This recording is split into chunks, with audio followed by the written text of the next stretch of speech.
ఈ సినిమాలో 11 హీరోలను పెట్టారు. ఏపీలో 11 పాపులర్. మీ ఫేవరెట్ నెంబర్ అనుకోవచ్చా 11? నా ఫేవరెట్ కాదండి, కొంచెం నాకు అది ఫేవరెట్ నెంబర్ కాదు. నాకు ఇంచుమించు 160, 170 అయితే కానీ ఫేవరెట్ నెంబర్. థ్యాంక్ యూ అండి. ఇది ఏం చెప్తాం, లడ్డు మీద ఒకసారి మాట్లాడినా రోజు ప్రతి వచ్చి మాట్లాడతా అని చెప్పి ప్రతి దానికి సమాధానం చెప్తాను. సో ఇంతవరకు ఎక్కడ సో దీని మీద ఇక్కడ ఫ్రాంక్గా చెప్పాలంటే ఇక్కడ ప్రకాష్ రాజు కొంచెం డౌన్ చేయరా, జగన్మోహన్ రెడ్డి వీళ్ళెవరు కాదండి. సో మొన్న కళ్యాణ్ బాబు గారు మాట్లాడిన దాంట్లో కూడా ఇవాళ సనాతన ధర్మం, దానిలో గాడ్ అనేది ఒక భాగం. ఇది ఈ సనాతన ధర్మానికి అవమానం కలిగించే వాళ్ళ గురించే మాట్లాడారు తప్ప, నిజంగా చెప్పాలంటే మన దేశంలో ఏ ముస్లిము ఏ క్రిస్టియన్ను వాళ్ళు అసలు ఎప్పుడు టచ్ చేయరు ఎవరిని. అలాగే మనం కూడా వాళ్ళు టచ్ చేయం. ఎవరో ఎక్కడన్నా ఒకటి సంఘటనల వల్ల ఇదవుతుంది తప్ప యూజువల్గా ఒక మతాన్ని ఇంకో మతం ఇప్పుడు గౌరవించుకొని బతుకుతున్నాం. అది ఈ పాటికి భారతదేశం ఏంటంటే ఎప్పుడు లాంగ్ బ్యాకే ఒక 500-600 ఏళ్ళ క్రితం కూడా చచ్చిపోయేవాడు. సో అందరూ కలిసి జీవించడం అనేది మా అందరికీ, అటు క్రిస్టియన్స్ అయినా, హిందూస్ అయినా, ముస్లిమ్స్ అయినా, సిఖ్స్ అయినా కలిసి బతకడం అనేది మనకు మన పెద్దవాళ్ళు మనకి ఇచ్చినట్టుంది. అదే కళ్యాణ్ బాబు చెప్పింది సనాతన ధర్మం. అది ప్రతి వాళ్ళలోనూ ఇంకి ఉంటుంది. సో దాన్ని ఎవరైనా అవమానం చేసినా ఇంకోటి చేసినా కొంచెం బాధ అనిపిస్తుంది.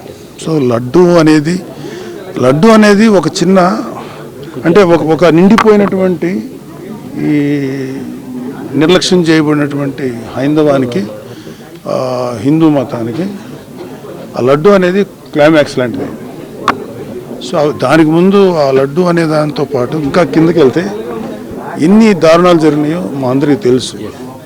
సో నేను కూడా అప్పుడు మోడీ గారు వచ్చినప్పుడు మేము మాట్లాడిన కలికిరి సభ, అప్పుడు much before elections, Hindu temples కానీ ధార్మిక మండళ్ళు కానీ ఏదైనా సరే should be ruled by Hindus only.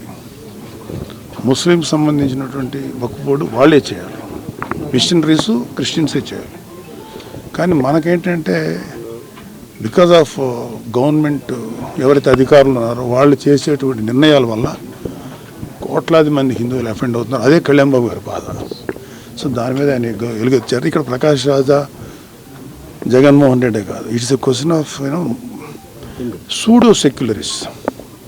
హిందువుల్లో ఉన్నటువంటి సూడో సెక్యులర్ మీద మేము అంటే కళ్యాణ్ బాబు గారు మాట్లాడారు. రియల్ సెక్యులర్ ఎవరంటే పవన్ కళ్యాణ్ గారు. లేకపోతే ఆయన అన్ని మతాలతోటి సఖ్యంగా సయోధ్యగా ఉంటారు. మదర్సాస్కి సపోర్ట్ ఇచ్చారు. వైజాగ్ క్రిస్టియన్ మిషనరీకి సంబంధించినటువంటి ల్యాండ్ విషయంలో పోరాడారు. హిందూ ధర్మాన్ని గురించి పోరాడారు. సో ఆయన ఎవరైనా ఇట్లాంటి వాళ్ళు ఎవరన్నా ఈ కైండ్ ఆఫ్ పీపుల్ చేస్తే వీ డోంట్ కేర్. అది కాదు మాకు కావాల్సింది, ద రిలీజన్ అండ్ ధర్మం ప్రొటెక్ట్ కావాలండి, అంతే. అంతకంటే జనరల్ ఎలక్షన్స్ మా ఎలక్షన్స్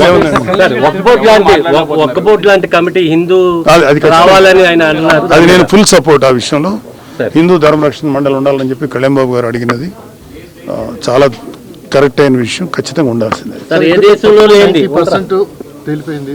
తదుపరి చర్యలు ఎలా ఉంటాయి ప్రభుత్వం? Law will take its own course. చట్టం తన పని తాను చేసుకుపోతుంది. ఎవరు తప్పు చేశారో వాళ్ళందరూ బయటకు వస్తారు. సో ఈవెన్చువల్గా దానికి తగ్గ శిక్ష పడుతుంది. డిక్లరేషన్ మీద జగన్మోహన్ రెడ్డి గారు ఏం డిక్లరేషన్ మీద? దేవుడి మీద నమ్మకం ఉందని సంతకం పెట్టి వెళ్ళాలి.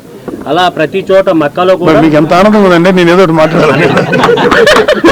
చాలా సంతోషం. పర్సన్ మాకు దొరికారు, మేము తప్పేం లేదండి.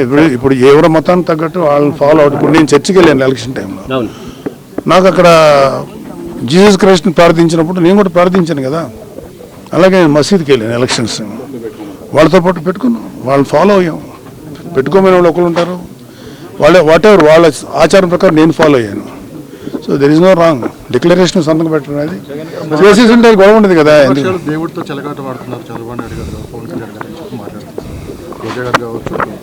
ఈ వాళ్ళ గురించి వైసీపీ వాళ్ళు మాట్లాడే